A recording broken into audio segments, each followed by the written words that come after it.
Eu quero começar lendo um poema que eu dediquei a ele. Se chama Estou farto de humanismo, viva agora o pancoisismo. Estou farto de humanismo, viva agora o pancoisismo. Em memória de Jorge de Sena, que eu escrevi em Santa Bárbara em 1982, portanto há mais de 30 anos, e que faz parte do meu livro Satori, São Paulo, 89, portanto, um livro que recolhe a minha obra dos anos 80. Então vamos lá. Estou farto de humanismo, vivo agora o pancoisismo. Não o homem e seus sucedâneos, e sim a química e seus heterônimos. Não a alma e seus sortilégios, mas os prismas com anfractuosidades. Não a salvação, ela não existe, porque não há a culpa. Nem o atavismo que nos dá o alfabeto de classe, infância, beabá. Não existe para si próprio um mundo, e o acaso da vida humana ocorre entre os paralelos 70 graus norte, 60 graus sul, e no máximo até 5 bem contados quilômetros do nível do mar para cima. La Paz e Siquim são exceções.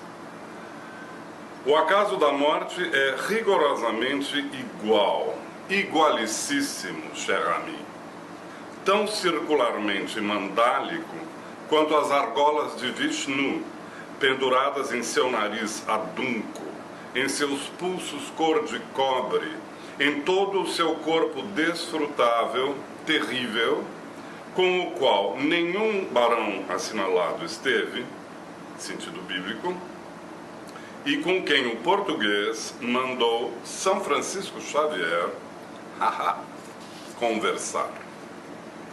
Antes das caravelas existia o vento. Antes dele, uma galáctica energia burra que o previu descuidadamente. Como alguém já disse, Deus é um gatilho, não o corpo que fica estendido no chão. Não quero mais os circunlóquios do entardecer de um bípede cagão, chorão, glutão. Isto de condição humana me cansa. É uma das coisas que terminam por resolver-se não, e tudo bem. Para descansar, adoto o Beato Sillon de Guilhem. Viva o infinitesimal Luc Marciano, a joanina que me traz boa sorte e esta sensação de traveling constante para um mundo novo, depois da agonia final do pretensioso bípede crucificado, que, por sua vez, como ideia, me satisfaz médio. Não sou camelo para carregar cruz, país, nem novidade em nome alheio. Eles e elas carregam-se bastante bem, ou não, e neste caso, só aqueles que os carregavam é que sentirão o conforto de sua ausência quando por isto derem. Digamo-lo de vez, há de valorizar-se um instante de ignição, a poesia, se quiseres. Não para escrevê-la, necessariamente, embora isto sim se possa fazer, mas pela vida inteira estendê-la. Além das palavras e dos monumentos, está a fruição animal e divina, não humana, do momento. Gozar com ela é abrir as pernas quimicamente. Toda a matéria é radical, esplêndida, lírica, de tão plástica. Este poema eu escrevi em Santa Bárbara, estudando a obra do Jorge de Sena. E, na verdade, no começo dos anos 80, eu estava com uma bolsa, fazendo mestrado na Universidade de Nova York, desde 81, e lendo, já no contexto do mestrado, autores de língua portuguesa que eu não conhecia, eu me deparei com o Jorge de Sena, que me foi apresentado, na verdade, a partir do fato de que ele teria sido um grande poeta português que tinha vivido nos Estados Unidos da América. Isso contado para mim, evidentemente, por americanos ou luso-americanos, e eu só, depois de ter contato com a obra dele, soube que ele tinha, antes de ter dado com as suas, resumo, com a sua família e com toda a sua história nos Estados Unidos, pois tinha passado um momento muito importante de sua vida aqui no Brasil. Então, eu me interessei pela obra do Jorge de Sena como um poeta jovem, que eu era então, quando escrevi esse texto, não tinha 28 anos completo, tinha 27 anos. É engraçado agora, 30 anos depois, voltar a ver que dicção eu tinha naquele momento. E, pois, meu contato com ele foi de interesse pelo verso do Jorge de Sena, como alternativa aos versos que se praticavam na poesia brasileira do modernismo e do concretismo, e naquele momento do pós-concretismo, a bem dizer, o momento já da minha geração, aqui, que começa a escrever nos anos 70, 80, portanto eu estava nesses anos de formação, e no caso da literatura portuguesa, que eu mal conhecia, com o tipo de verso que o modernismo também tinha deixado fincado lá, e as alternativas de escritura de verso desenvolvidas pela presença. Então, o Jorge de Sena, antes de mais nada, me interessou como um indivíduo que praticava um verso imbuído de, digamos assim, de prosódia, de narratividade, e que não deixava nunca, nos primeiros livros que eu li dele, cair a peteca para triteness, para a trivialidade, digamos assim. Apesar de que o verso dele parece um verso fácil, e quero crer que essa é uma característica que eu bebi do Jorge de Sena, é um verso que não é polido, o que ele tem é um verso inteligente. Então, ele maneja a incisão, quer dizer, o recorte da frase, certo? De uma forma muito original para a língua portuguesa, e mantém a facilidade do dizer, entretanto, chama a atenção para o ouvido do leitor sobre o que se pode fazer com o verso livre. Isso é, um verso inteligente, joga com o branco da página, joga com as pausas,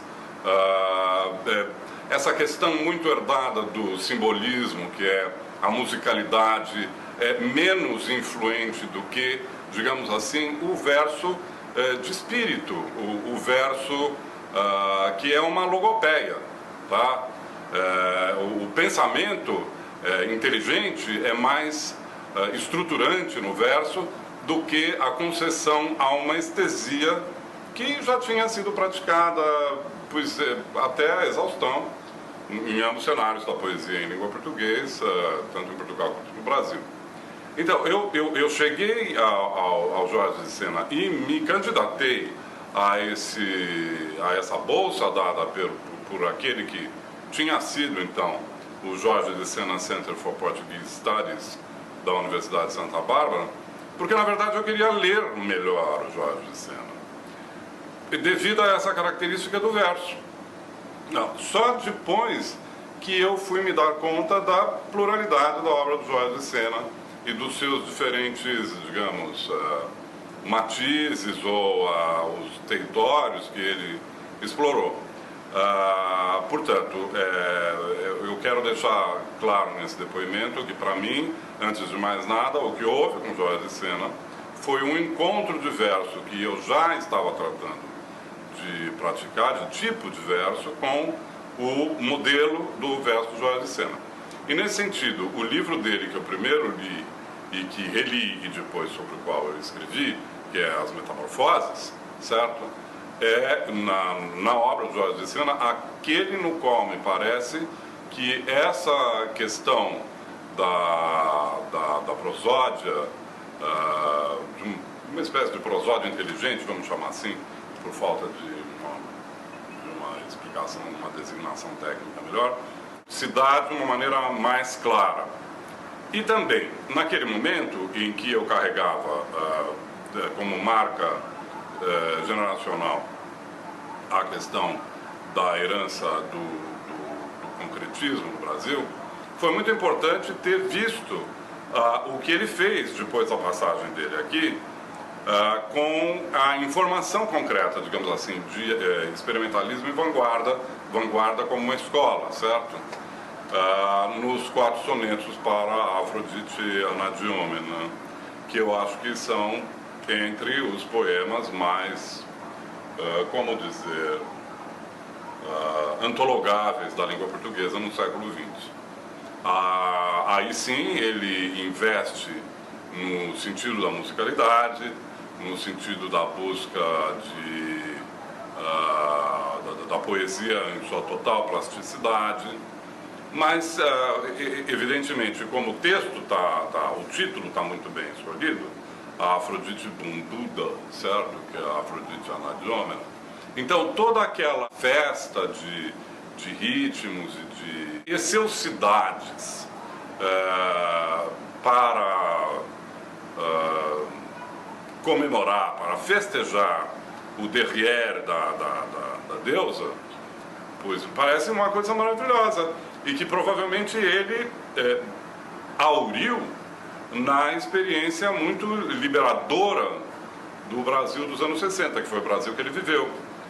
Jorge de Sena escreveu alguns dos seus mais importantes textos no então recém-criado sistema universitário do Estado de São Paulo, tanto em Araraquara quanto em Assis. Ele deixou amigos nos 2 lugares, se não me engano, o livro O Físico Prodigioso foi escrito em Araraquara. E ele esteve em contato com a poesia e com a efervescência do Brasil anterior ou imediatamente posterior ao golpe de 1964, quando a sociedade brasileira, pois toda ela vivia uma festa. E creio que esse ambiente brasileiro de então, pois se reflete nesses 4 sonetos que eu reputo como um dos mais memoráveis da língua no século passado. É como se eu tivesse conhecido Jorge de Sena. Creio que a gente teria se dado bem. Somos temperamentos, creio que, semelhantes.